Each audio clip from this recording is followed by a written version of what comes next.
Everything you eat and drink either feeds disease or fights it. I thought I ate healthily most of my life, but until I studied nutrition, I discovered that it wasn't always as healthy as I thought, which I think is the case with many people. This is RealChatz Studio. Candice, thank you very much for joining me in the RealChatz Studio today. We're here to talk a little bit about you and your field of expertise. So before we start, let's just introduce you to the viewers and get to know you a little bit. So if you don't mind, tell us a little bit about yourself and where you come from and how you got into nutrition and wellness. Thanks for having me, Andrew. Excited to share this conversation with you. My name is Candice Johnson. I'm a health coach, and my background is actually in graphic design and advertising, which is a far stretch from where I am now. But that's what I was trained to do, and I spent many years in that industry. Tight deadlines, always under pressure. And then I moved into the corporate space, which also quite a pressurized environment. And so I didn't always eat well. I thought I ate healthily most of my life, but until I studied nutrition, I discovered that it wasn't always as healthy as I thought, which I think is the case with many people. Yeah. In retrospect, I now understand how the anxiety I used to feel, the tiredness, the fatigue, irritability, all of those things were largely dietary related without really knowing it or realizing it. We often put our experiences like that down to stress, the stress of the job. But as I said, just learning more about nutrition, I realize now that a lot of it probably had to do with what I was consuming. Getting back to my background, when I was in the corporate environment, I was retrenched from my corporate job, and I just had a calling to follow something deeper and more meaningful. I had the amazing opportunity to reinvent my career after being retrenched, so I saw it as a complete blessing. And it took a few months of exploration because I really didn't know what my passion was. I had no clue. And just a bit of a long story, but following the breadcrumbs, and also having changed my own diet and lifestyle over the past few years before that, at that time, I just experienced for myself what a positive impact it had on my life. So meditation, eating clean, both of those just had such a positive impact on my life that I was very drawn towards discovering more about that. And as I said, just one thing after another just fell into place and guided me towards studying nutrition. And that's what led me to become a health coach and helping other people to live better and live a better quality of life by eating better. And it's not only nutrition, it's also lifestyle principles and practices, because all of that goes hand in hand when it comes to living a whole and fulfilled life. Yeah. And what would you say are the key pieces that led you down looking at your nutrition and your diet and the revolution that happened? What were the little things that clued you in as to, okay, we got to look at something here? Well, as I said, it was mainly changing my own diet and lifestyle and just becoming more conscious of what I'm consuming. I used to have pizza on a Friday night, maybe Steers or McDonald's while I was out shopping on a Saturday, and, maybe some KFC on Sunday. During the week, I ate what I thought was a, balanced meal. I used to eat junk food. And so just discovering that whatever we're consuming has a massive impact on our mental, emotional, physical well-being, and experiencing that for myself, meeting my partner, Michael, and transitioning my diet more towards the way he ate. And it felt like a natural, easy transition for me. I didn't feel like I was missing out on anything. And so that really opened my eyes to there is really a better way of eating and living. And interestingly, when the body is nourished correctly, not only your taste buds change, but your physiology starts changing, and you start actually being more drawn and craving more healthy food. So that is the process that I found myself in. And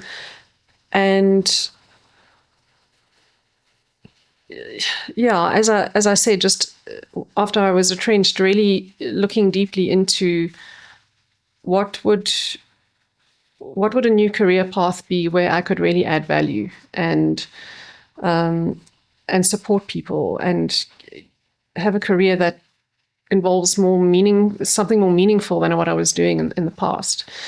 So those are the small little steps that I took. I also went to do the Vipassana meditation in the Western Cape in Worcester, and afterwards there's a whole new there's a whole other story related to that, but that happened before that. Should I go into that? Yeah, please, by all means. So sorry, to take a step back. When I was exploring my next career path, this is a whole piece that I'd completely forgotten about, so thank you for reminding me. I was exploring Mind Valley. So I don't know if the listeners might be interested in or aware of Mind Valley, but they're kind of a online self-development offering. And I was exploring a lot of their self-development products and offerings while I was exploring what my own passion was. So it was, deep personal work that I was doing. And I came across, I thought,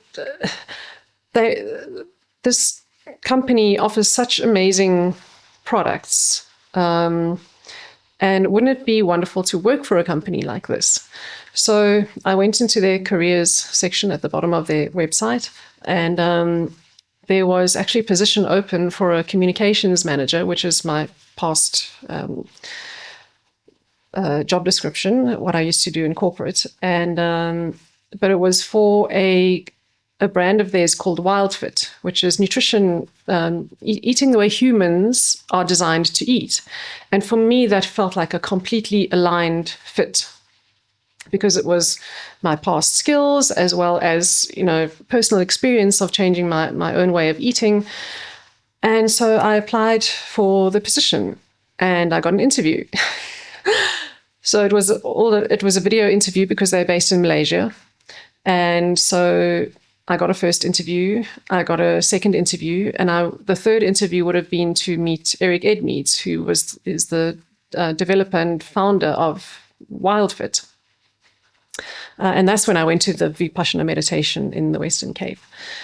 So when I returned, I contacted them to set up the next interview, and they'd since done all their strategies during that time, and they were actually looking for someone more junior for this position. So even though they said it was an absolute perfect fit, I mean, I was making plans to move to Malaysia. That's how close it was getting. So it really was a perfect fit from both sides. But they just couldn't justify a move over there with the salary that they could offer. But what that did was that it sparked in me, what if I became a WildFit health coach? And that's when I started looking at training as a health coach. But yeah, the amount that they were charging in dollars was a little bit beyond my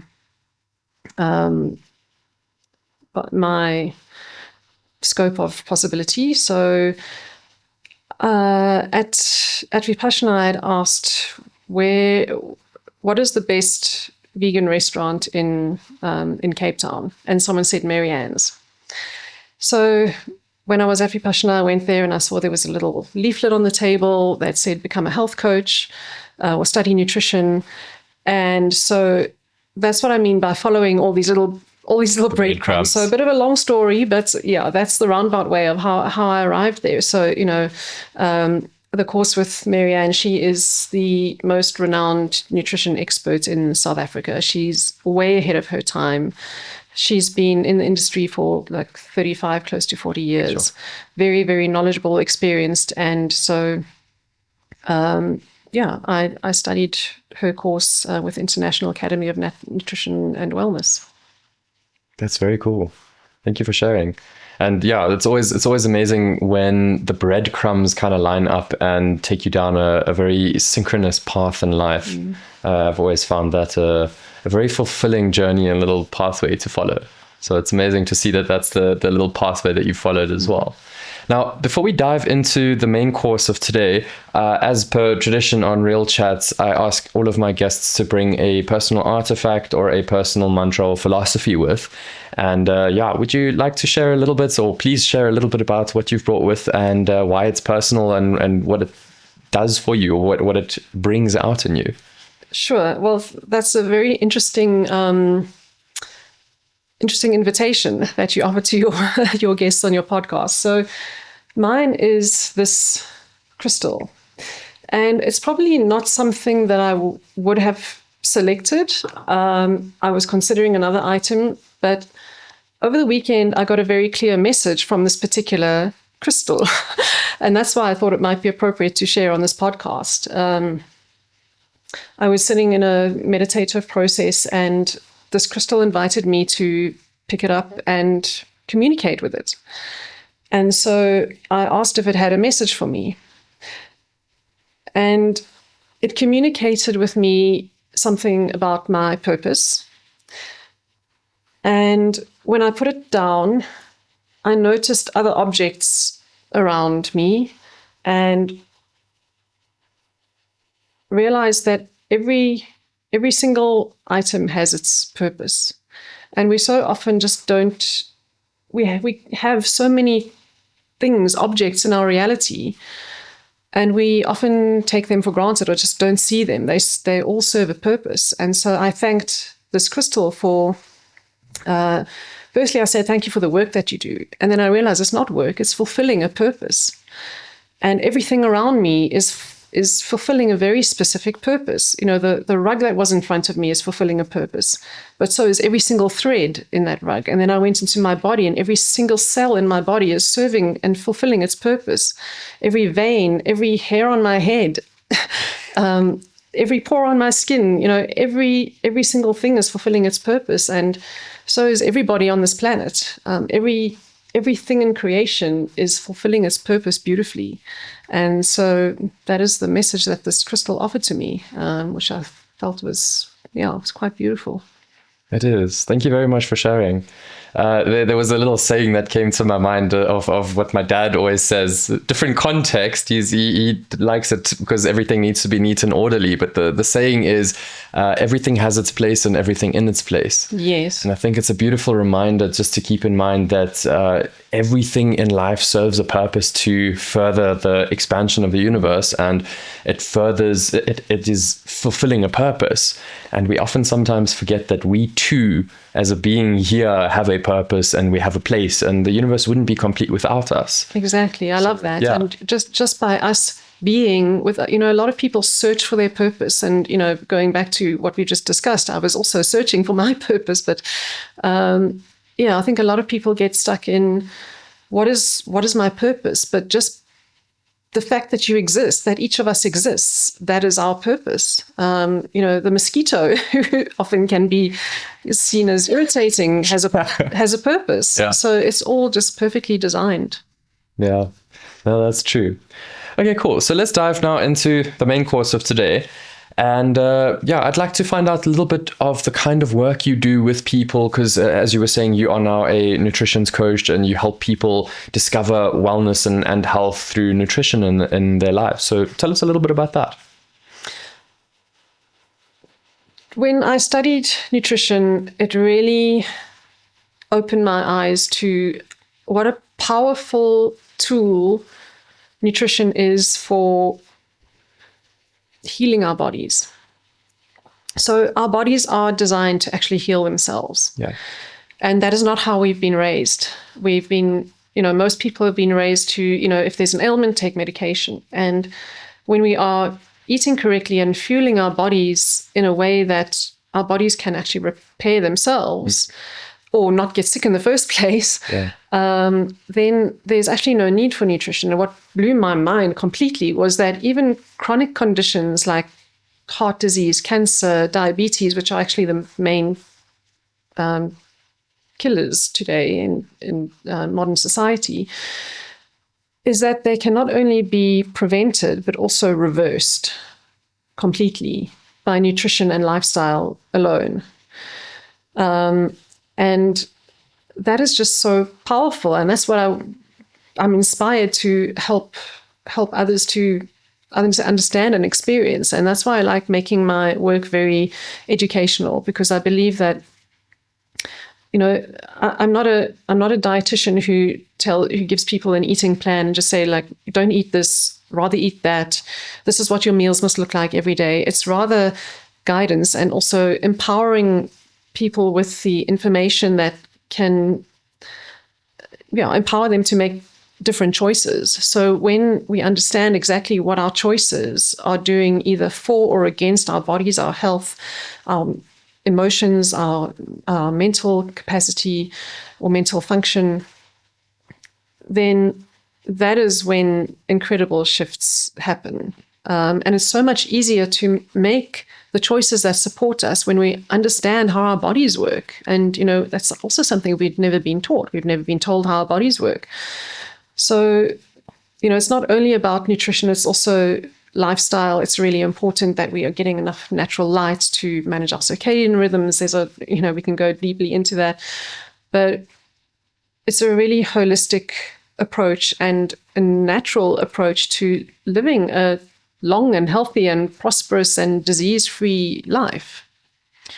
Yeah, it is amazing what the body is capable of doing when you put the right fuel in. There was this analogy that somebody once gave me that if you put the wrong petrol into your car, and I mean, this goes on physical, mental, and emotional, and an actual car level as well. But if you're putting the wrong petrol or the wrong fuel into your car, it's not going to work very well, and eventually it conks out and it dies. And I think the body is very, very similar. So for somebody starting out on their health journey, what would you say is the best way to approach finding out what their body actually wants and what the body is craving and what the body needs in order to start healing itself and to start functioning a little bit better?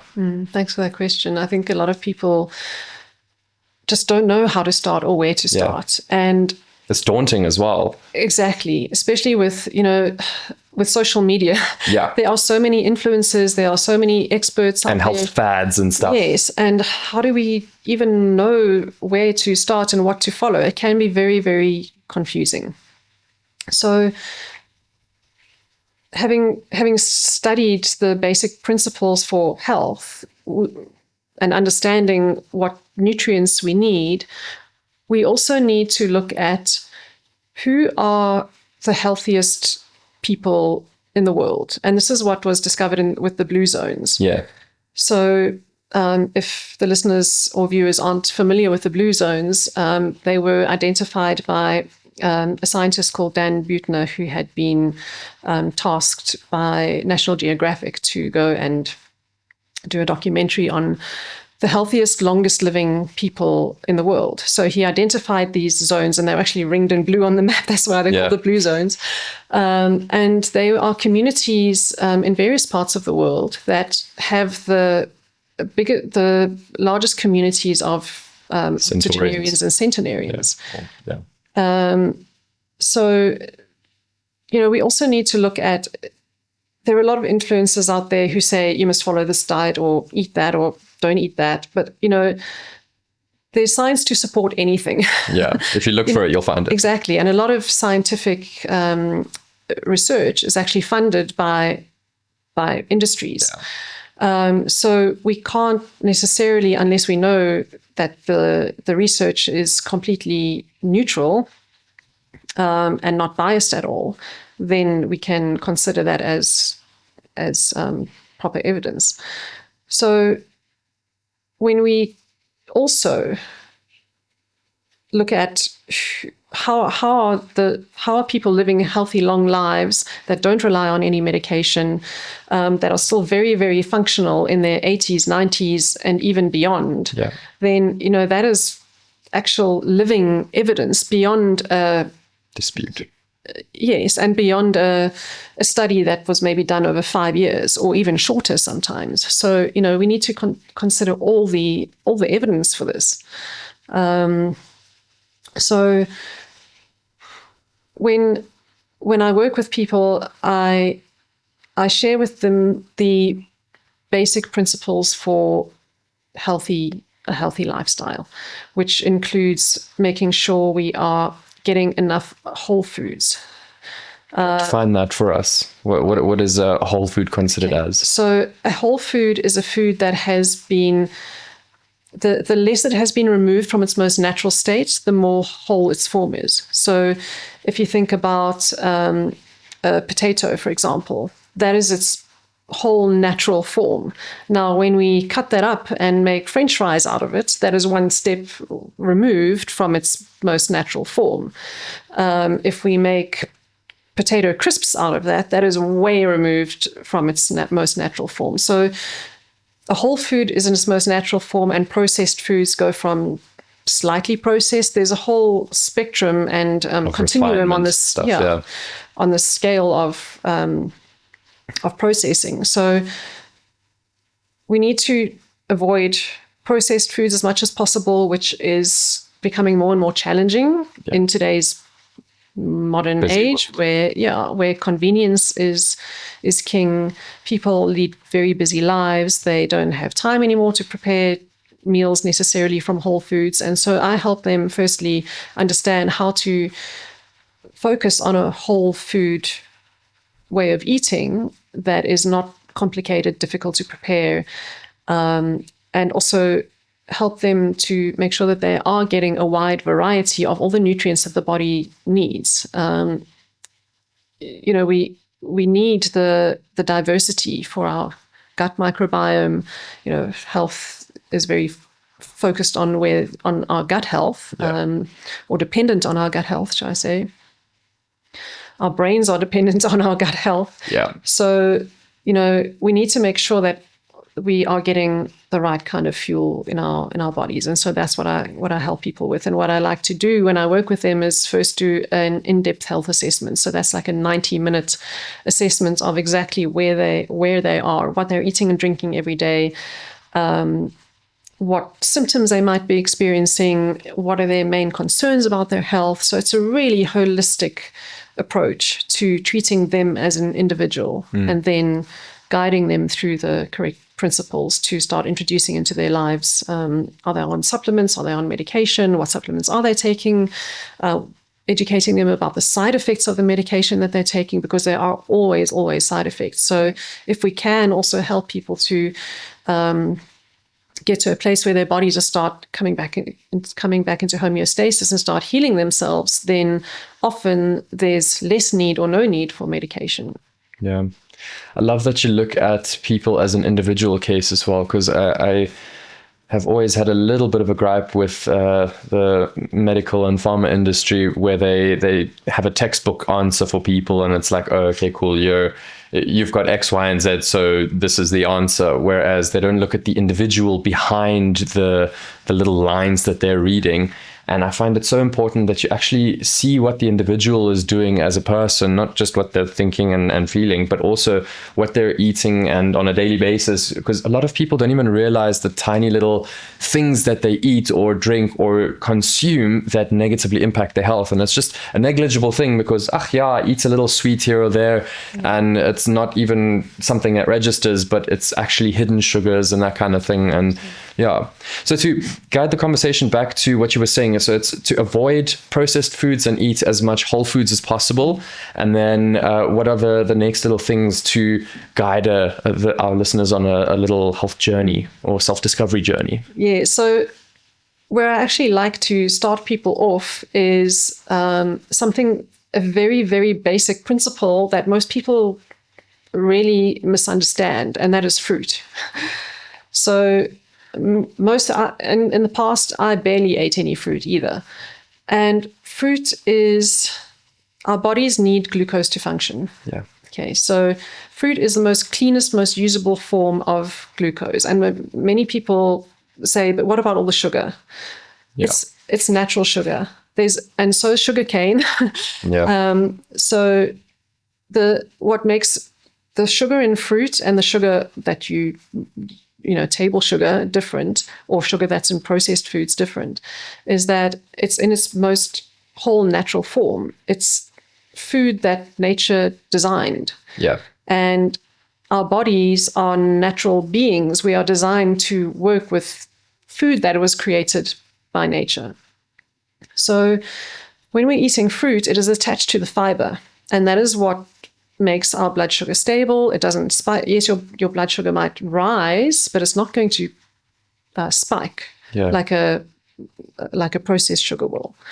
So fruit is also highly antioxidant, fiber, vitamins, minerals, phytonutrients, and it is the most anti-aging food as well, which I've discovered for myself. So yeah, fruit is often a place where I will start. And it sounds so simple, but I've found that many people just don't eat enough fruit. And it's just one meal of fruit every single day is a great place to start. Another thing is that many people don't eat enough raw foods. So there'll be maybe a cooked breakfast. There'll be a lot of oil sometimes in a cooked breakfast.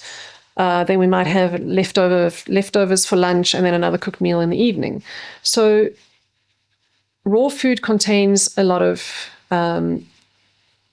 it's nutrient dense, a lot of natural water. So I find that I don't need to actually drink, there's this myth that you need to drink 2 liters of water a day or 8 glasses of water a day. We need to learn to listen to our bodies and what our bodies need, and not what our minds are telling our bodies need. We need to actually be in touch with our bodies so that we know we are guided by the wisdom that is in our bodies about, do I need to eat or do I need to drink? But the more raw foods we're eating, the more life force there is in those foods as well. So, if the listeners also aren't familiar with the term, because when something is growing and of nature, it contains prana or life force. It's a natural living force that feeds our bodies. But when we cook those foods, then often nutrients are lost and the life force is lost, especially the longer it's cooked for, and if it's cooked and eaten much later, then much of the life force is lost. So again, raw foods are powerfully dense nutrients, but not calorie dense either. So, when we are feeding our bodies those types of foods, then we don't tend to have weight problems either, because we're not eating a lot of oil, a lot of fat, a lot of sugar that's added to homemade meals or added to processed meals that we might buy in the store. So that's another step that I guide people with. A lot of people aren't eating enough essential fatty acids, so that can lead to many health problems. So, if we're eating this way, we often don't even need supplements, or where there is a particular deficiency, yes, we might need a supplement.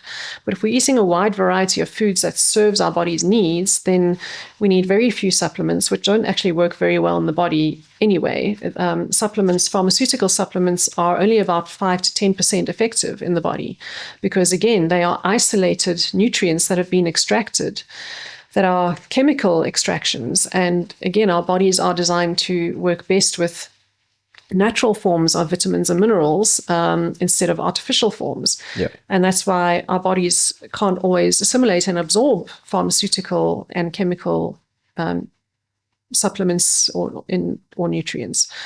So this is how I guide people. And step by step, the most effective method I use is with my 6-week program, because it can be very overwhelming to change from what we've eaten all our lives, and been drinking all our lives as a eating pattern, to a new eating pattern.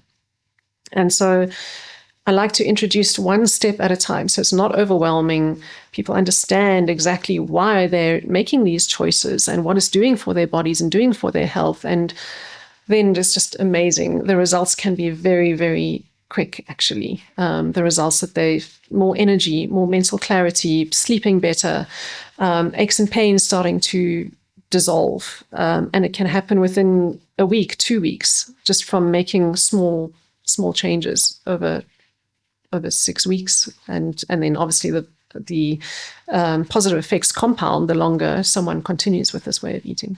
Sure. No, that's amazing.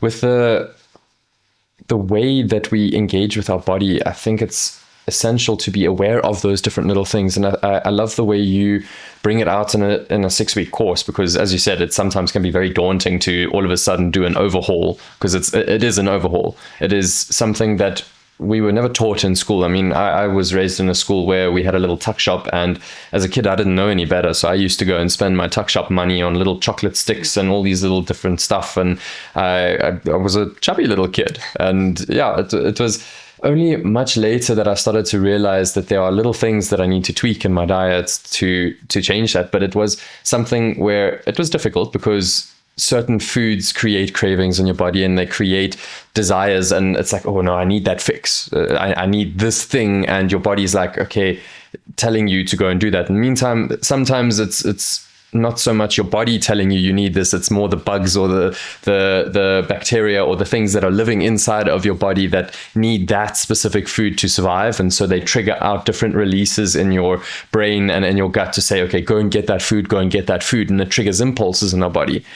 And so to overhaul that, or to counteract the natural habits that we formed, as well as the little bugs and stuff that lives inside us to that tell us to go and eat certain foods, it can be quite a scary and uncomfortable process if you try and do it all in one go.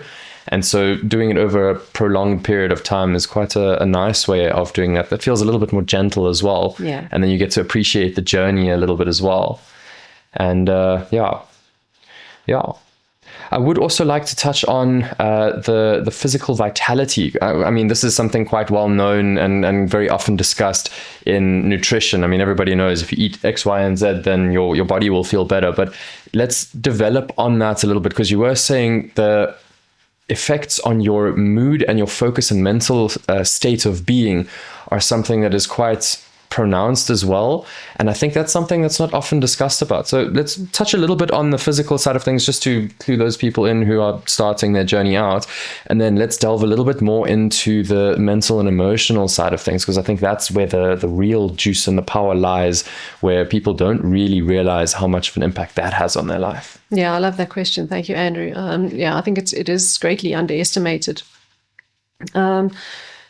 So yeah, just physically, I mean, there's a quote by Jim Rohn that I love. It says, everything you eat and drink either feeds disease or fights it.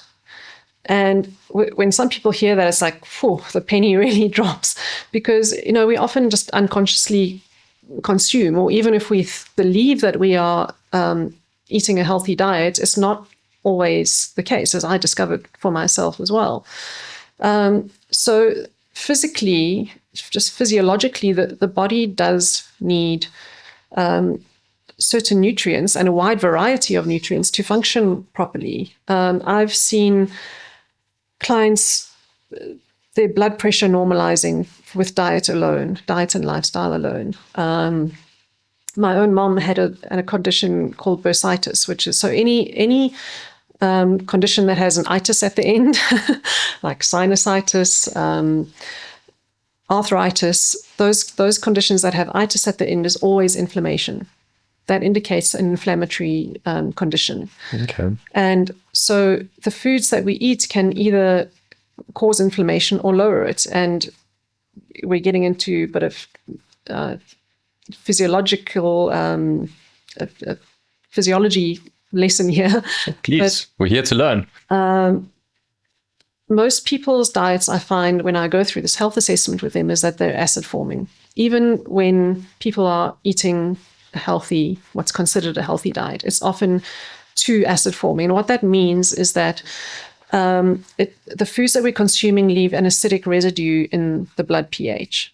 So I recently did a video on this for social media, actually, that it's not about eating foods that taste acidic. So it's not, tomatoes and citrus and lemons, and it's about the type. Certain foods have an acid-forming residue in the body, and others have an alkaline-forming residue in the body. So it should be a ratio of 75% alkaline forming, 25% acid forming. That's the balance of the types of foods that we should be consuming, which nobody knows. Nobody tells you this.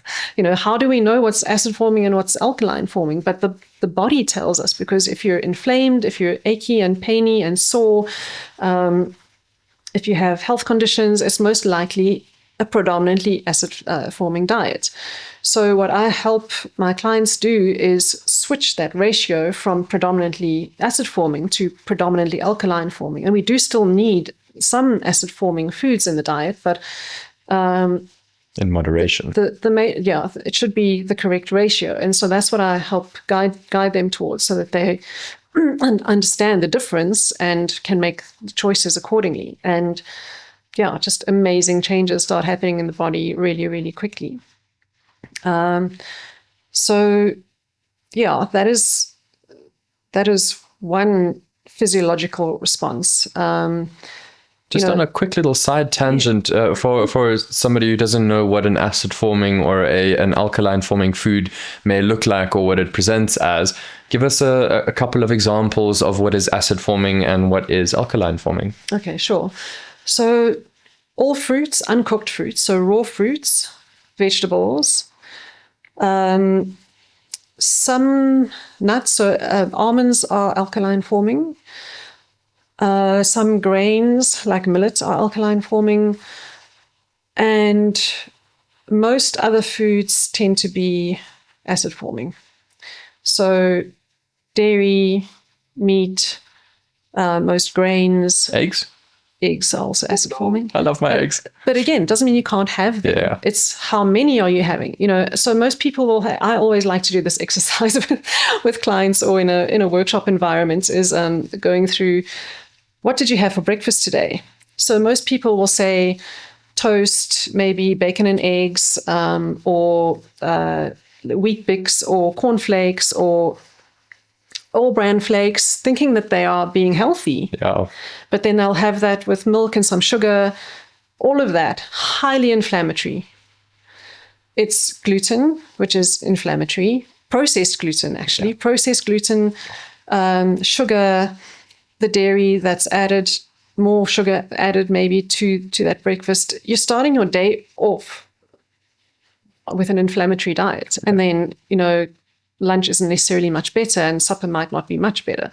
So, then people are, but what am I supposed to eat? And that is what I guide them with. So, by introducing one meal every day that consists only of fruit, maybe with some nuts, that is highly alkaline forming. And that's a great way to start the day, because we're starting our day without inflammation, and with the energy that's going to fuel our body, clean energy that fuels our body. So, it can be very interesting to see where people are at, and just guiding them towards just making better choices when they understand and when they know how. So this is something that I discovered for myself as well, but also after studying nutrition, and just what an impact our choices make on our mental and emotional well-being. So sugar especially affects our mental state. But again, any inflammatory food will affect not only our body, but also our brains. So, if we are eating a predominantly inflammation-causing diet, then our brains aren't going to function very well either. So I found I was, without even really realizing it, I was in a constant state of anxiety. So that is usually caused by caffeine, and everyone loves a cup of coffee. Yeah. Coffee first thing in the morning, again, inflammatory. It's a false sense of energy. It overstimulates the adrenal glands, which regulates our fight and flight response, our stress responses as well. So when we're constantly bombarding our bodies with caffeine, maybe it's energy drinks, Coca-Cola, chocolate even, so too much chocolate. All of that overstimulates the adrenal glands. It's all acid forming. So this is what's going to cause inflammation in the body, in the brain. Again, our mood is going to be unstable because we're constantly either irritable or in stress mode because our adrenal glands aren't functioning properly because they're being overstimulated. Sugar. So usually it's caffeine and sugar that go hand in hand with a lot of products. Coca-Cola, again, chocolate, coffee if we're putting sugar in our coffee. And sugar is highly inflammatory for the brain as well. Yeah. It can even cause mental imbalance like bipolar. Yeah. I heard of a very, very scary study that was done, or the results were scary, not the study itself. It had to do with sugar and ADHD in kids. Yeah. And it was an insane amount. So it was something like, so they took a bunch of kids and then they cleaned up their diets and they removed all processed sugars and all sugars.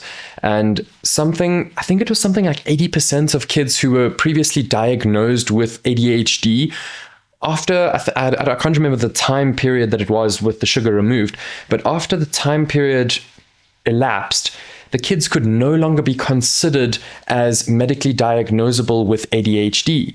And this was mind-boggling to me because, so many people these days, and this is just kids. Yeah. Now, if you grow up with this or you have problems focusing or problems jumbling around in your head and you aren't able to sit down and to actually be present with what's going on, a lot of the time it's actually in adults especially it's unacknowledged or undiagnosed, or people either self-diagnose or something like that. And the main contributors to the factors of ADHD and bipolar and mental, even depression, literally all these different emotional things that we class as a chemical imbalance in the brain or a genetical thing that we got from our parents is actually poor diet busy influencing the different aspects of our lives. Yeah, I love that you mentioned that. So two things. A lot of people will think, but it's hereditary, it's genetic. Yeah, it's rubbish. Genetics only play a 3 to 5% role in our health. The nature rest versus nurture. Yeah. Exactly. The rest is what we are consuming. And that can actually be quite empowering because they were not destined to this, health outcome that we think that we've inherited. What we have inherited is our eating pattern, usually. There was a very interesting thing that I heard from a toxicologist, and she was saying, basically, just to elaborate on your statement as well, the different genes that are activated or deactivated by our habits are basically what causes disease and problems and dementia and Alzheimer's and all these different things. And it's literally just because we are using the same habits that our parents used or eating the same way they ate, we are activating or deactivating certain genes in the body that cause us to experience something down the line. That's exactly how it will work. So the genetic weakness is hereditary, but the way that weakness is expressed or not expressed or the gene is expressed or not expressed is going to be from our nutrition. Yeah, so that's spot on.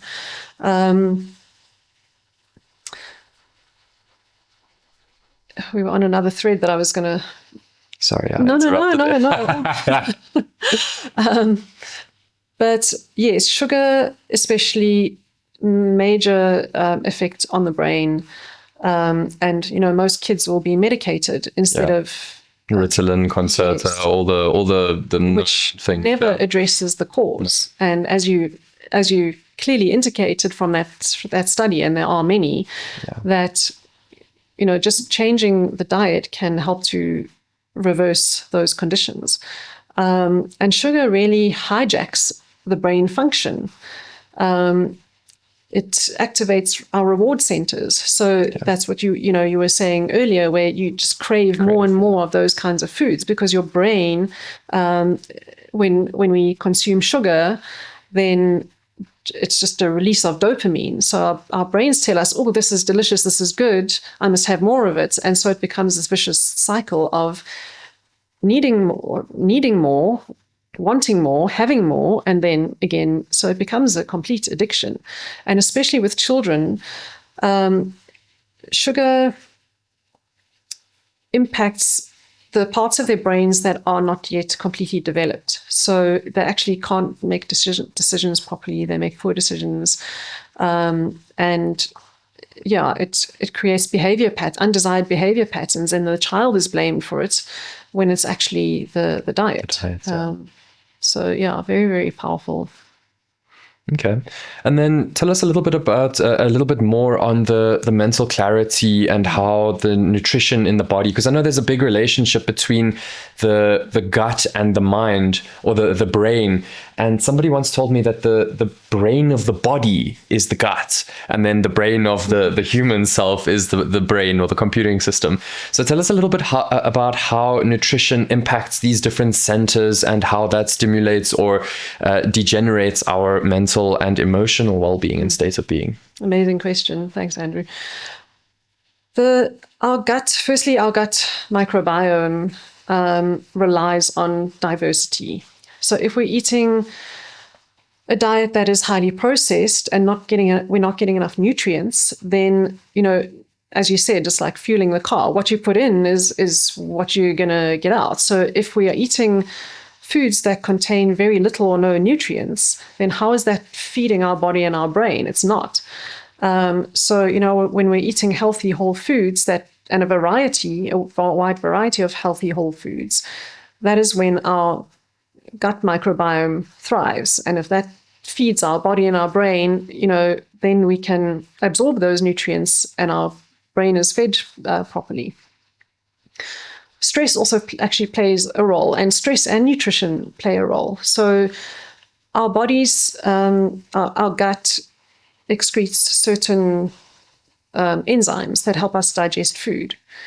So hydrochloric acid is one of them. But when we're overstressed, then our bodies don't produce as much hydrochloric acid. Or if we're overstressed, then we tend to eat and drink and smoke more. And all of that affects our gut as well, our gut function and the enzymes that are supposed to digest food. So when our digestion isn't functioning properly, our bodies aren't absorbing the nutrients. So even if we are eating good food, which often in some cases we aren't, then our bodies aren't able to absorb those nutrients because our gut isn't functioning properly. So our bodies aren't getting the fuel that it needs. So then we go into fatigue. Our brains don't function properly because we're tired, because we're not absorbing nutrients. Our gut actually also produces serotonin and dopamine. So when we are not eating properly, then we're also not, we're not feeling happy because, if all of that is produced in the gut, then how are we supposed to feel happy if our mood is supposed to be stable if our gut isn't functioning properly? So it all becomes this very involved process. It's not, it's not separate from one another. Nutrition is one, but even getting enough natural light and exercising is another. If we're not exercising, we're not circulating oxygen to our brains. If we have an office job where we're sitting most of the day, which is the case for a lot of us, if we're not circulating that oxygen, our brains aren't getting enough oxygen and blood circulating. And then we also feel tired and fatigued, brain fog. There are many foods that contribute towards brain fog as well. And I often find this working with clients where, again, they'll have leftover dinner for lunch. And, it's old food, it's dead food, it's been reheated. It's usually badly combined, which means combining concentrated proteins and concentrated carbohydrates in the same meal. Think spaghetti bolognese. And that's because, again, the protein and carbohydrate require different enzymes to digest, one being alkaline, one being acid, and just the chemistry in the body, they cancel one another out. And then all of our energy goes to this digestion process when we're actually supposed to be function. Our brains are supposed to be functioning and thinking clearly. So, our brains go offline or our energy is diverted to the gut instead of to the brain. So all of these small things play a role. And so these are the kinds of things that I help my clients firstly understand, and how to make a shift so that they do feel energized, so that their brains are functioning properly, and they do feel awake instead of that afternoon slump after lunch. So many factors to address around this. So what would you suggest, just pulling on that thread a little bit, the eating plan or an eating style that you don't have those conflicting things going on in the stomach that basically cancel each other out, and that the body needs to divert energy and focus all the attention on solving that? And I've often noticed for myself, I mean, we've got a saying in Afrikaans, "Magie vol oogies toe." For those of you who don't speak Afrikaans, it's basically stomach full, eyes closed is the age-old saying. And it's one of those where I've noticed in myself, if I'm eating a really, really dense meal or something like that, I feel shattered afterwards, and my body just needs to go and sleep it off and go and process it. But if I'm eating something that's filled with nutrients and aliveness, and it's a light meal, it can be bigger than that dense meal, and I still will feel energized and focused and that kind of thing. So if I can ask you, please just elaborate a little bit on what you would recommend when we eat certain foods, or what we should avoid combining together. Because I know you were saying there was your proteins and your carbohydrates that you were saying that you must not put together. And please elaborate on that, how we can make this more efficient in the body. Sure. So the way I guide clients through this is kind of basic principles of one fruit meal every day, and breakfast is usually the best time because your body's been fasting overnight. So to put clean fuel into the body after a fasting period, then you don't become sluggish first thing in the morning when you're overstimulating your body with oil or gluten or sugar or caffeine. So just on that, sorry to interrupt. So if you had to mix fruit and oats, for example, is that a good or a bad combination? Because I know a lot of people like having something with their fruit in the morning. Yeah. So you can do that. So oats contains protein and starch, actually. Okay.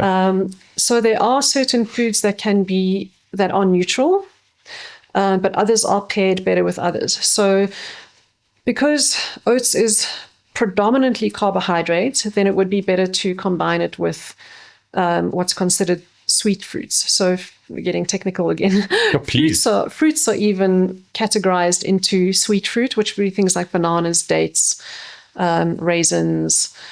Then they're called subacid fruits. So again, it's not acid forming for the body, but they taste more acidic. So those are more neutral fruits that can be bound with either sweet fruits or acid fruits. So acid fruits would be things like strawberries, citrus, fruits that taste a little bit more acidic. And then the subacid fruits would be more neutral. So that would be pears, apples, berries, blueberries. So again, it can get quite technical, but I don't believe that nutrition should be complicated. So I know it's starting to sound complicated when we start separating all of these things, but I combine fruit with my oats in the morning, so you feel fuller, and you're also getting prana, life force, natural sugars, fiber in that meal.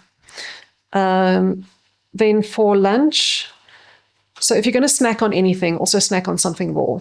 Don't go for the chocolate or the cookie or the or a packet of crisps. Those are all foods that are going to take your energy, drain your energy. So nuts, seeds, more fruit, raw vegetables, those are great snack choices. I mean, blueberries are probably the most perfect snack on the planet. They have been scientifically proven to enhance brain health. They're already packaged. They don't need any preparation. Those types of foods are really easy to snack on. Then for lunch, I would always say as raw as possible. so that you don't get that afternoon slump. You're not draining your energy. That can easily be combined with either a protein or a starch. And then for supper, if you are going to have a cooked meal, then don't combine a concentrated protein and a starch. So this is where most people can find it tricky, because we've been raised on spaghetti bolognese, again, mince, which is the protein, starch is the pasta, a hamburger, which will be the patty and the bun with chips on the side. Yeah. Just so a curry and rice, even. So if you're having like a chicken curry or a mutton curry or a beef curry or a stew with rice, or if you're having baked potato with steak and salad.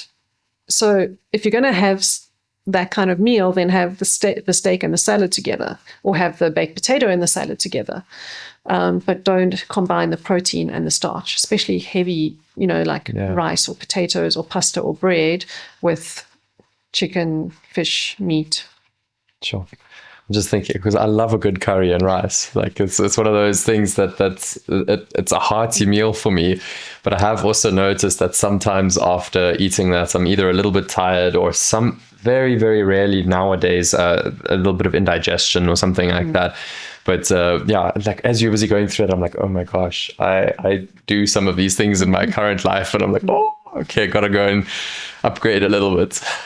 So you can still have your curry and rice, but just add some beans or lentils or chickpeas with the vegetables, because that will go with the starch. Or have a meat curry with vegetables, but with no rice. My general go-to is a dal makhni. So it's generally your lentils, your lentils and so even though legumes they contain protein and carbohydrate, actually, but they're not a starch. So they're not concentrated protein and not concentrated starch. So a concentrated protein would be anything that is 15% protein content or higher. So legumes are usually below that. And starch would be anything that is 20% carbohydrate content or higher. So again, it's not like an exact science, but it just helps to guide as to what can be combined without feeling that poorly combined foods can contribute towards eczema, heartburn, gastric disorders. So it's really it really can cause havoc for a lot of inflammation as well. So combining foods incorrectly can really cause problems that many people are unaware of, just because we've been raised to eat this way. Yeah, I think it's scary how there's an entire world, and I think this is sometimes why it gets a bit daunting. There's an entire world of how to either mix things or not to mix things, or to time things properly that your body can process it efficiently. And it does sound like a bit of a science or like a mad chemistry experiment kind of thing, but it is quite simple once you understand the basics, if I can put it like that. And that's why I like to simplify this for people, because it can be a bit daunting and complicated. It can sound that way. So I like to really simplify it for people. I mean, we eat very simply, nothing over the top, no fancy ingredients, and health shouldn't be complicated. It can be quite simple. It's just knowing certain principles and understanding certain principles, and then it becomes just a way of life. And that's what it should be. It should never be a diet. Diets have been proven to not work. It really is a way of life, and that's why I like to help to make it simple and sustainable for people. I think you hit the nail on the head there with sustainable, because a diet in pretty much anyone's mind is a temporary thing. I'm on a diet, so I need to lose weight, or I'm on a diet, got to do X, Y, and Z. So we view it as a temporary thing. But as food is the original medicine, it's preventative. If you're eating healthy, as you were saying earlier, you don't need the medication, you don't need the supplementation even. It's because you've got all of that nutrients naturally coming in. When you have that mindset of, okay, I got to make a lifestyle change, not a temporary diet every now and then when I got to lose a couple of kilos because I keep shoving hamburgers in my mouth 24/7. It's that kind of shift that needs to happen. And I love the saying that you said earlier as well. Everything that you eat either feeds disease or fights disease. And I think with those kind of points in combination, it's a beautiful way of narrowing in on or dialing in on the lifestyle that you'd like to live. What are you trying to achieve in your body? Do you want to live past 100? Do you want to have your mobile and mental functions past 100? That kind of thing. Yeah. And just to expand on that, Andrew, what I think a lot of people don't really get is the difference between lifespan and health span. Yeah. So people can be living longer nowadays But in because what of quality? medical advances, but what is their quality of life? Yeah. And that is where the health span comes in. And this is where the blue zones start to give us clues about, living a long, healthy life. None of us want to be dependent when we're older, or just, in a hospital bed, or not being able to function properly, our brains not being able to function properly, not being able to carry your own groceries. We should be functioning still relatively well in our older years. And, that's what I'm really passionate about helping people with as well. Having that quality of life and having a long health span, not just living longer, but the quality of life just declines and declines and declines from sometimes, as early as age 60 even. And, if you have 20 more years to 80 living a life that feels like hell, it really can be prevented. I think that's something that I've seen time and time again with family and with friends and just living a life. You get to meet a lot of people who, I've met people who are 50 and they look like they're 90 and they act like they're 90. And then I've met 90-year-olds who literally still go on hikes every day and they go walking around their block and they are fit as a fiddle and they are mentally sharp. And it's a vast contrasting difference as to what is possible and what is generally custom, or what is often seen. And to be able to switch that, or to say, okay, cool, it's possible to be 90 and incredibly active and sharp, versus, okay, well, depending on what you do, you're going to end up 60 and you're going to look 90 and you're going to hate the next 20 years of your life if you even make it through them. Yeah. So I would also like to pull on a different little thread. I know one of your other expertise areas is hormones, and I'd love to hear a little bit more about what food does to the hormone balances in the body. And I know you specialize in women in perimenopausal stages, or stage. I don't know what the correct terminology for that one is. But please tell us a little bit about the hormones and the balance of hormones in the body, and what that does for us and how we can shape that a little bit. Or when I say for us, for women. Works for men as well. Yeah, of course. Yeah. So this was one of the most fascinating things I learned from my studies in nutrition, is how the endocrine system works. And again, if the listeners or viewers don't know what the endocrine system is, it's a network of glands in our body. So it's the pituitary gland, the thymus gland, the thyroid gland, the pineal gland, our adrenal glands, our sexual glands. So they're all a delicate network that communicates signals throughout our body for almost every single function in our body. So they release hormonal signals. So it's not just we think of our hormones as just our reproductive hormones, but, these hormonal signals are responsible for almost every function in the body. Yeah. And this is what these glands in our body, the pancreas, again, one of them as well. They are all responsible for certain functions and some overlapping functions as well. So, for example, the pancreas and the adrenal glands actually work together to manage our blood sugar levels. It's not just the pancreas. So if your adrenal glands are shot, then, your pancreas probably isn't likely to function properly, and then you might have blood sugar issues and insulin resistance issues. So it's such a delicate balance, and various substances, so not just food, drinks as well. Even our pineal gland relies on getting enough sunlight to manage our circadian rhythms. Okay. So that's our sleep and our wake cycles. It has such such an immense impact on our body. And this is why, being conscious about what we are consuming affects our hormonal signals and our endocrine function. So as we start aging and reaching the age for women in perimenopause, so some women are not sure what the difference is between menopause and perimenopause.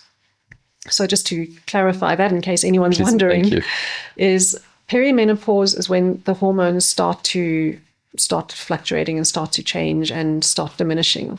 So it's the lead up to actual menopause. And menopause is actually an event, really. It's not necessarily a phase. Menopause occurs when women stop having a menstrual period for 1 year. So they would have not had a menstrual period for 1 year. That marks actual menopause. So leading up until that, any time from, or any age from, even it can start as early as in the 30s for some women.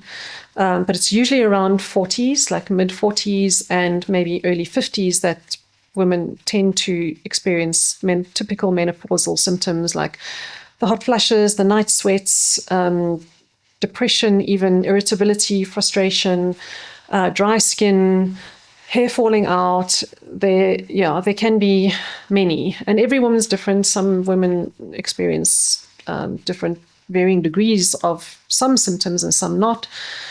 But all of those symptoms are actually determined by our endocrine system function. So when our endocrine system is functioning properly, then we are much less likely to experience, or women are less likely to experience, those kinds of typical perimenopausal symptoms. So as an example, I'm 52 and I don't experience any symptoms. And I truly believe it's because I changed my diet and lifestyle, or my eating pattern, I should rather say, and lifestyle about 7 years ago. My body has had the opportunity to adjust very well to this phase of life without feeling any of or experiencing any of those symptoms.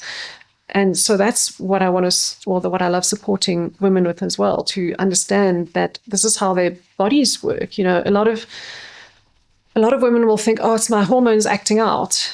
And our hormones only act out because we're not fueling our bodies in the way that supports our hormones. So when our endocrine system is functioning properly, our hormones are functioning properly, and we're just less likely to experience some of those symptoms. Okay, awesome. Thank you for sharing that. A thought just occurred to me as well. For younger ladies or women who are experiencing a lot of period cramps and that kind of thing, is that something also that's dietary related, or is that its own thing? Absolutely. Okay. Yeah. So what would you suggest for those people who suffer with a lot of period cramps and it's a tough situation to go through? What would you recommend for those? Unpleasant. I used to experience that as well in my younger years, and that was in my 20s. So there are certain foods and substances that are called endocrine disruptors. So those are the substances that disrupt the endocrine system and disrupt our hormones. So eating a diet that's heavy in animal products, that usually is associated with heavy menstrual periods as well as cramping. So that includes dairy. Also, especially nowadays, because there are usually a lot of hormones, so livestock in the general, that's generally farmed for meat consumption and dairy consumption, are fed hormones and antibiotics to make them grow faster and bigger, and to produce more milk if they are dairy. If they're dairy cows, and also antibiotics to prevent them from getting sick. Because that's not situation that they're living in. Yeah. So when we are consuming dairy or the meat of animals that are farmed in this way, we are consuming those hormones and those antibiotics. So the antibiotics are what disrupts our gut microbiome, and the hormones are what affects our own hormones. So that can really throw us completely out of balance. But again, like I said, caffeine affects our endocrine system, refined sugar, even artificial sweeteners are even worse. They're major endocrine and neuroendocrine disruptors. Yeah. So a lot of people will avoid sugar. But then go and get a Diet Coke or a Diet this, and it's got your, That is actually very toxic for the body. It's even worse than sugar. Yeah. Exactly. So it's also what we are putting on our skin. So a lot of beauty products, personal care products will contain chemicals. And those chemicals are absorbed through our skin, also disrupt our endocrine system. So, this is the extent to which I help women in perimenopause, because we don't necessarily take all of this into account. Yeah. So, besides that, as you were saying, just, period cramps, that is largely due to endocrine disruptors. And it's mainly a diet that's heavy in animal products, including dairy. Yeah. And processed foods often as well, yeah. And would you say there's any particular nutrients or minerals or foods that should be included and heavily targeted in order to help the body process and to not only free itself up from period cramps, but also help it along its perimenopausal journey? What would you suggest making sure that you've got that in your diet to help your body along? It's the same. There's definitely not a one size fits all, but the way the body works is what we discussed earlier. Okay. It's, just everything. Keep it in balance. Yeah, everything that we should be eating on a daily basis. So, an alkaline forming diet, fruits, vegetables, healthy grains, nuts, seeds. All of those are going to support healthy endocrine function. Getting enough natural light every day massively makes a difference. Even grounding, walking barefoot, that also helps immensely with hormonal function. Getting enough essential fatty acids, which I find most people in general don't, but especially for hormonal and brain function for women in their reproductive years, as well as post-reproductive years, perimenopause and menopause.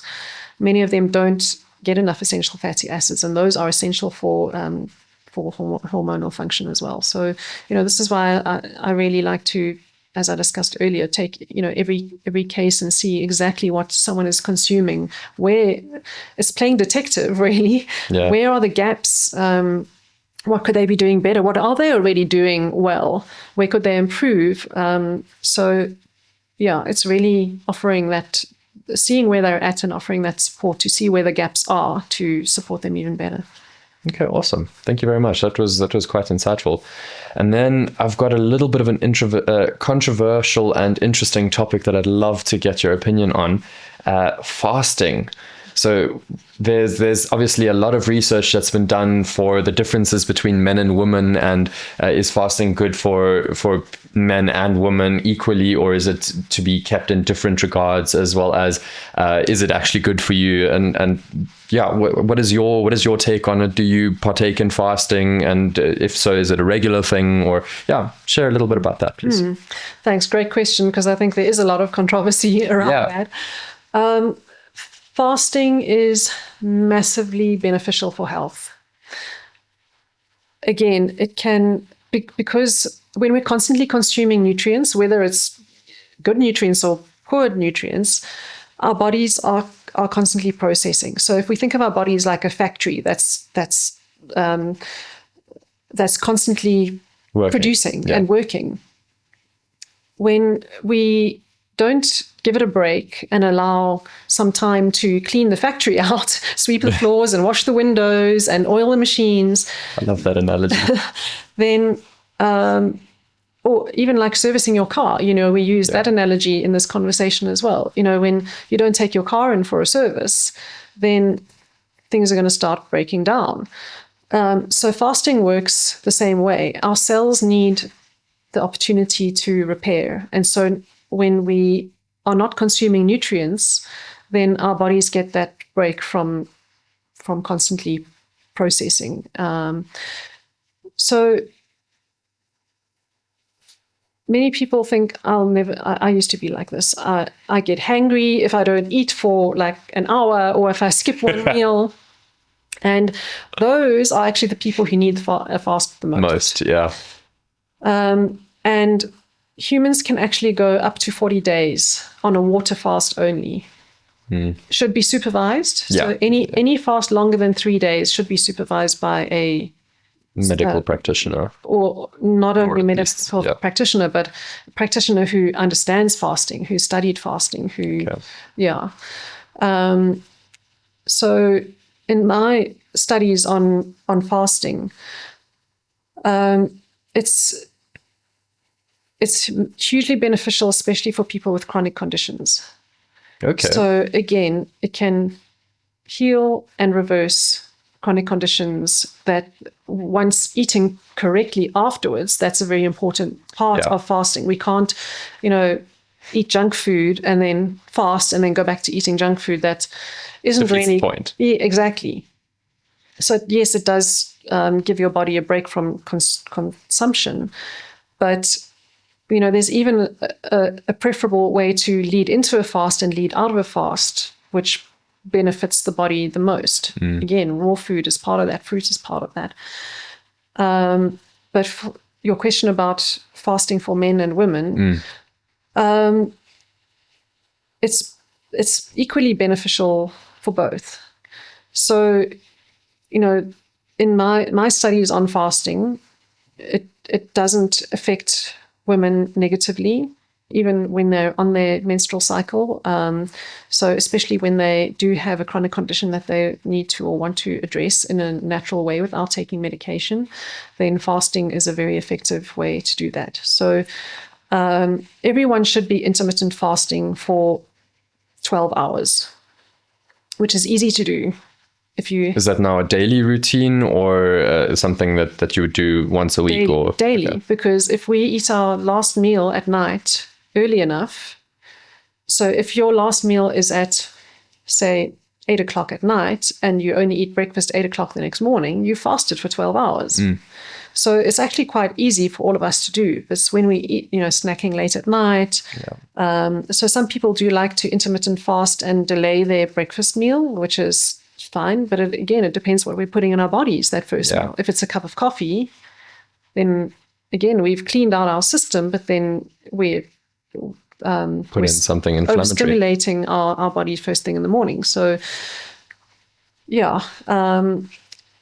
there's a lot of science behind this and a lot of research behind this as well. So fasting is extremely, extremely healthy and beneficial. So again, it's depending on what a person feels they can manage.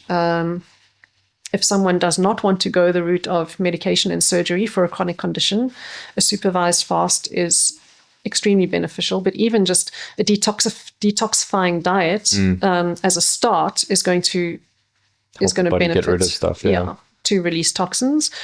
There can be some unpleasant detoxification effects, which also, need to be managed and held space for.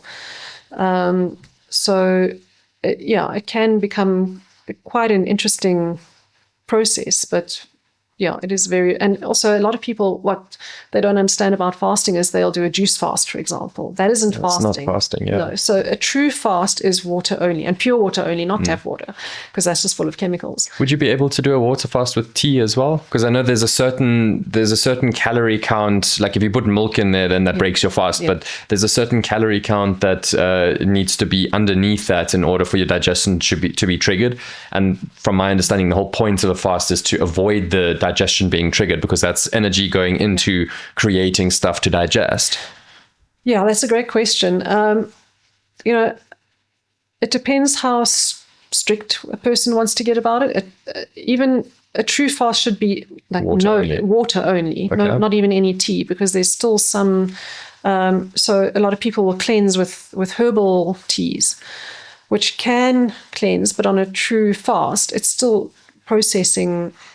Yeah, you've already still got to absorb stuff. Yeah. Okay. So, if someone wanted to include tea or herbal tea, then that's not going to cause harm. An actual true fast by definition is water only. Okay, cool.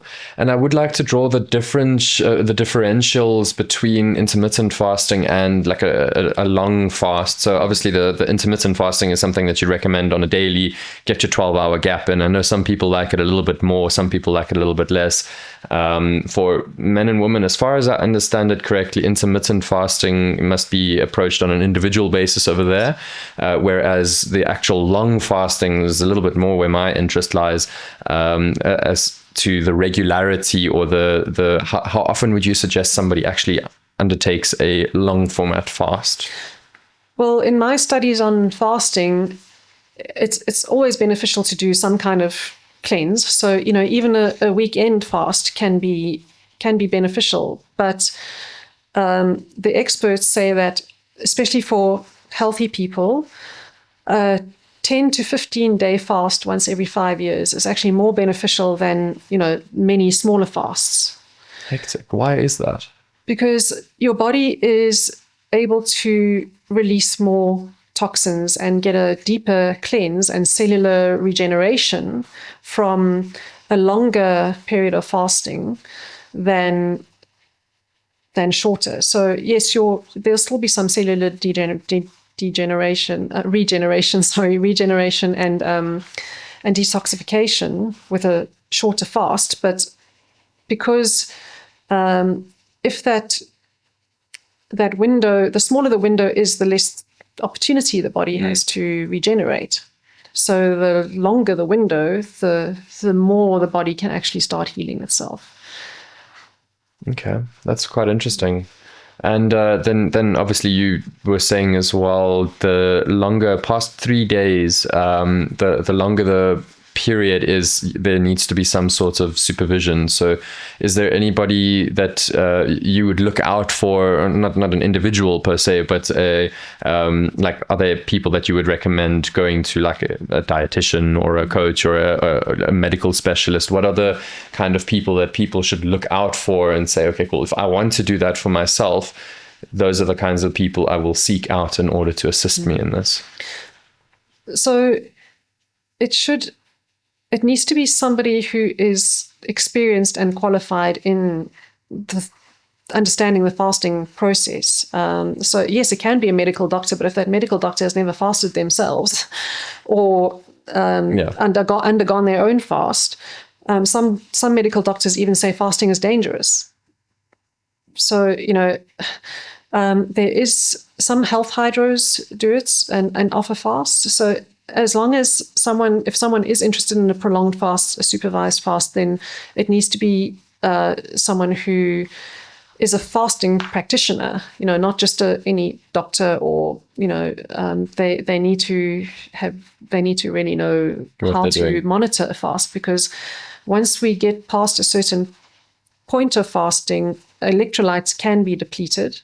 So that needs to be monitored. If someone was on medication, that also needs to be very, very carefully monitored. So, yeah, I don't know if that answers your question, but it does need to be someone who is experienced in the fasting process, not just, anybody who has a title. Yeah. A medical title. Okay, yeah, thank you. That is valuable information, because I mean, for somebody who's never done that before, I think their first point of call will either be a medical doctor or some fitness coach or something or a dietitian or something along those lines, and that may not always be the best case. Not always, but sometimes will be, sometimes won't be. But as you said, it is to seek out a practitioner who is themselves well versed in fasting and is somebody who incorporates it either into their own life or who works with it on a regular basis and understands all the different things. Yeah. And then the medication was something I didn't even think about. It's like, if you're going, because obviously you can't take medication while you're fasting, because then you break the fast. But if you're on certain medication and you suddenly go off of it, then there's a whole other repercussion and kind of thing that can happen on that side as well, that needs to be taken into account. And there you may actually want to have the advice of your medical practitioner amongst other people as well. Absolutely. Yeah. So, yeah. So the ideal is if undergoing a prolonged fast, then to wean off medication at the same time as implementing a healthy eating pattern. Yeah. and then fasting only preferably once the medication has been weaned off.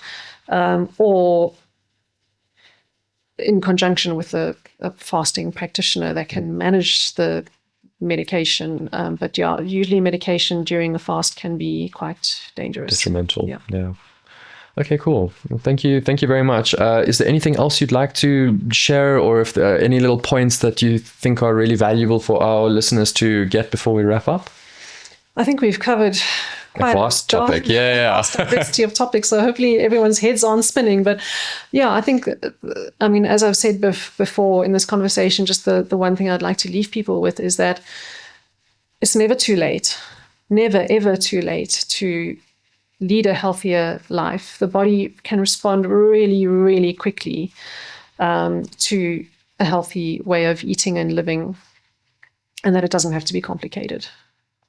Health can actually be really simple and rewarding as well when one feels the benefits of living a life that feels free because you're not bound and constrained by any health conditions or mental conditions. Then it can actually be a very enjoyable, joyful way of living. I like that. Candice, thank you so much for your time today. I really, really appreciate it. And thank you for sharing all your wisdom and expertise and knowledge with myself and with our audience. You're welcome. Thanks for the amazing questions. Pleasure. Look forward to having you again. Thanks.